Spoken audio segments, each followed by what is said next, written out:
appears to be turning its back on Israel. Now, the Jerusalem Post sums it up very well in this sentiment. Now, the title of a recent article in that paper reads, quote, "Candidly speaking, Obama is abandoning Israel." And they are not the only ones who feel that way. Joining me now is the former Israeli ambassador to the U.S., Michael Oren. Michael, good to see you. Thanks for being back on the program. You wrote an article yourself that I agree with in total. Israel must be permitted to crush Hamas. Why do you say that? Good to be with you, Sean. Israel has to be allowed to crush Hamas. This is now the third round that Israel's had with Hamas in the last 6 years. We also had a round with Hezbollah, and it's always the same pattern. They fire thousands of rockets at us. We try to defend ourselves. We get branded by the world as war criminals, and we get a ceasefire slammed at us that ties our hands. It enables the terrorists then to build up bigger rocket arsenals with longer range missiles, and then they choose the time when they fire again. And this not only endangers Israelis, it actually endangers Palestinians, because each round is more severe and more Palestinian civilians who are used as human shields by Hamas and by Hezbollah, more of them get killed and injured. Right. So we have to break this pattern once and for all. Let me go to the Hamas charter, because the idea that there's any moral equivalence here is shocking to me. Now, it says Israel will exist, and this is right in the charter, and will continue to exist until Islam will obliterate it, just as it obliterated others before it. Now, they're calling for the destruction in their charter of the State of Israel.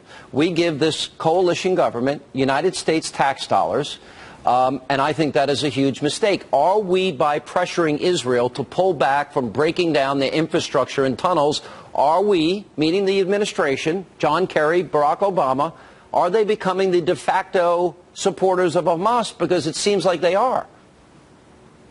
Well, for one thing, that charter calls not only for the destruction of Israel. Hamas actually promises to kill every Jew in the entire world. It's a genocidal organization.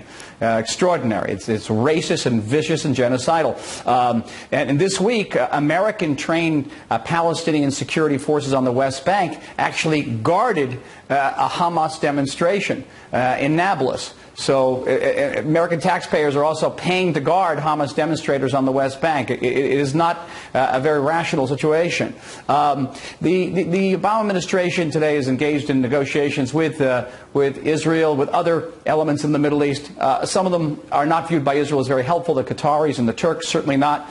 And there's talks about a ceasefire that will enable Israel to continue to eliminate the tunnels. Hang on a second. But it's Turkey very Prime Minister, John. Didn't he refer to Bibi as Hitler? And isn't Qatar financing a lot of? Worse than Hitler. Worse than Hitler. And isn't Qatar, aren't they financing Hamas? Aren't they giving them money to buy the munitions? They finance the rockets. They finance the tunnels. They basically finance this war. And not helpful, as I said before, not having them involved. For the sake of my audience, let me try and put America in your shoes for just a second. Imagine if 2/3 of the American people were spending time in bomb shelters in the last month. Imagine that kids had underground bomb shelter playgrounds where the Israeli children are now playing because they can't play outside because the rockets only allow you 15 seconds to be safe. And imagine America was hit in its towns and cities with 3,000 rockets. Well, this is what the White House press secretary, Josh Earnest, said to Israel. And I wonder, does that mean he would handle a situation similar to what you're facing like this? This is what he said.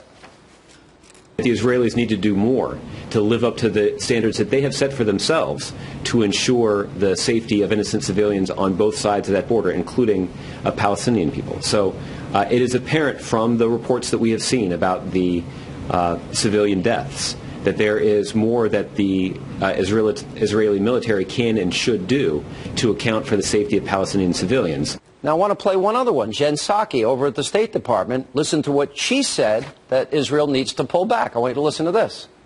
Israel, I think, we've long believed and still continue to believe that they have the right to defend themselves. And when you have indiscriminate rocket attacks threatening your people, when you have terrorists coming into tunnels, they have every right to do that. But at the same time, we've been calling for a ceasefire, as has the UN. This is what the Secretary's focused on, because the violence has reached a point where it needs to pause, it needs to stop, and we need to find a way to find a diplomatic solution. If you don't destroy the tunnel system and the infrastructure, and if you don't destroy their rockets, you're going to be back there in 3 months, 6 months, or a year, are you not? Well, first of all, let's go back to the White House spokesman. As a citizen of Israel, as a 30-year veteran of its army, as the father of 3 soldiers, I take strong exception to that remark that Israel's not doing enough. Israel is doing more than any army in military history to try to avoid civilian casualties. Israel drops hundreds of thousands of leaflets over I have video of that, where there's by the going way. to be combat. As you're talking, continue talking. I'll show the video of Israel dropping those leaflets, and you drop it all over. And as I understand it, you even make calls and texts to the homes and areas that are about to be bombed. Is that not true? And reconnaissance planes count the Palestinians leaving every house to try to get them out of this house. Now, the Israeli news reported today that 20 Palestinians in the West Bank were shot dead by Hamas for trying to protest against the war. Hamas dragged out another 30 Palestinians today and shot them summarily, accusing them of collaborating with Israel. One of those 50 people shot to death by Hamas today are considered among the casualties. And the White House talks about published reports indicate that Israel could have done more to reduce casualties. I wonder what reports they're referring to. They're referring to reports by Al Jazeera. Are they referring to reports by the United Nations that brought us a couple of years ago the Goldstone report, which accused Israel of war crimes, and then only to have all of those accusations disproved, and even Judge Goldstone apologized for it? What published reports? But I go back, I'd like to know. But Michael, Ambassador, I go back and I say, if these were 3,000 rockets in American towns and cities, if this was 2/3 of the American population, that would be 200 million people in bomb shelters. Exactly. Are we saying that we wouldn't knock out the infrastructure of the enemies that were attacking us? That raises a serious question. Well, that raises a serious question from my perspective about moral clarity and what I would call moral corruption if we don't see who's right and who's wrong here. Please understand that what's going on in Gaza, about an hour from here, there are about 70,000 Israelis. Most of them are reservists who have left their homes, their families, their jobs. They've gotten into uniforms. They've signed on to guns. Something like the Minutemen in the American Revolution. They've gone out to fight for our homes. You know, in America, there's been a lot of war weariness. I certainly was witness to it when I was in Washington for nearly 5 years, and that was after a decade or more of war in Iraq and Afghanistan. We've been at war for 66 years here without a minute of let up, and war weariness is not an option for us. We can't bring our troops home. Our troops are home. They're fighting on our soil. They're fighting for our houses. They're sworn to understand this. Their own charter calls for your destruction. How could you not fight back? But it's even more than that, Sean. What Israel is fighting an hour south of where I'm talking to now is not just for Israel's safety. It's for safety of you, for the United States. Hamas is no different than al-Qaeda. Hamas is no different than ISIS and Nusra. It's the same radical jihadist theology that seeks to destroy not just Israel. Israel's just a stepping stone on the route to start destroying the West. So you've got 70,000 Israelis tonight fighting for you. And make no mistake about it. And that's why Israel has to win this round. We've got to break that cycle. We've got to crush Hamas, and we've got to create a new status quo down there. If the United States does not stand with Israel, it is evidence of deep moral corruption, in my view. Michael, thank you for being with us. As the Gaza conflict rages on and anti-Israeli bias continues to flow through the mainstream media, but it's not just the pundits. No, even Hillary Clinton got in on this act. Take a look at this. The problem is, and this is something, I'm not a military planner, but Hamas puts its missiles, its rockets in civilian areas. Part of it is that Gaza is pretty small and it's very densely populated. They put their command and control of Hamas military leaders in those civilian areas.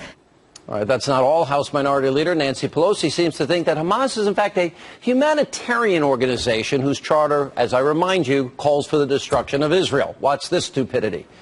We have to support Iron Dome to protect the Israelis from the missiles. We have to support the Palestinians and what they need. And we have to confer with the Qataris, who have told me over and over again that Hamas is a humanitarian organization. Maybe they could use their influence to the U.S. thinks they're a terrorist organization, though, correct to you? Mm-hmm. Yeah. This is absolutely chilling. Here with reaction, Fox News strategic analyst, Lieutenant Colonel Ralph Peters. Colonel Peters, the reason that they fire the rockets from schools and hospitals in densely populated areas is because it is a densely populated area? Is that your understanding, that they're a humanitarian organization whose charter calls for the killing of Jews and destruction of Israel, and the Qataris who fund Hamas? Well, help me out here. It is indisputable that Hamas is a humanitarian organization in the fine tradition of humanitarian organizations such as the Nazis and the Black Hundreds. I mean, what on earth? I mean, let's deal with Hillary first. Hillary Clinton. Hey, remember, Sean? She was our Secretary of State of the United States of America. Guess what? Gaza was on the radar back then. Israel was still on the radar. And she doesn't have any idea how large the Gaza Strip is. Sean, the Gaza Strip is just over 4 times the size of Manhattan Island.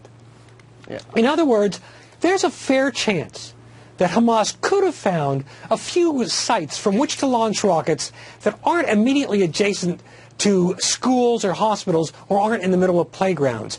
Hamas is doing this on purpose. I mean, Hillary Clinton, her naivety, the ignorance should disqualify her from being anything more than a small-town mayor, I suppose. But it's really disgraceful. I am embarrassed that my country, this is evidence of a deep moral corruption, that we can't see who the good guys are here, who the victims are here, and who the bad guys are here.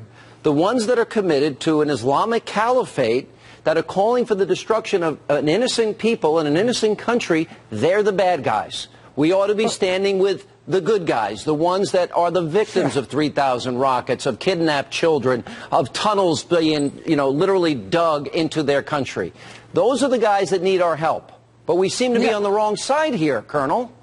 Yeah, well, I'm 100% with you on that. I'm 100% with Israel.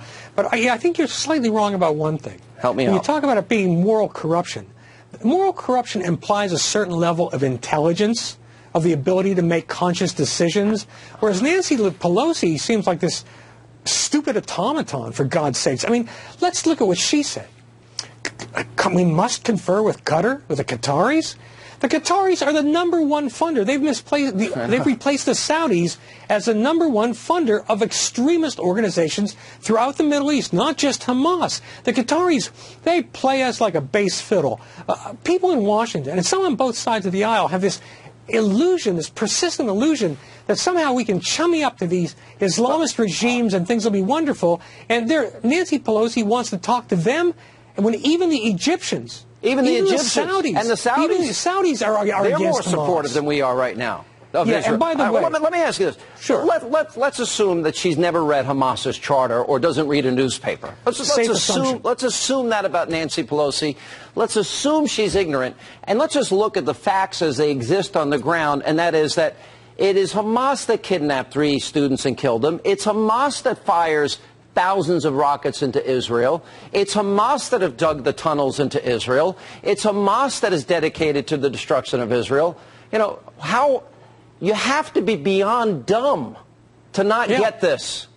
Well, it's also Hamas that is setting up its own people as human shields, using them for propaganda purposes. And by the way, all viewers should understand that those figures about Palestinian casualties, they come from Hamas-backed organizations. We have no idea how many Palestinians have really died. But we do have some good statistics on the lesser evil, the Palestinian Authority.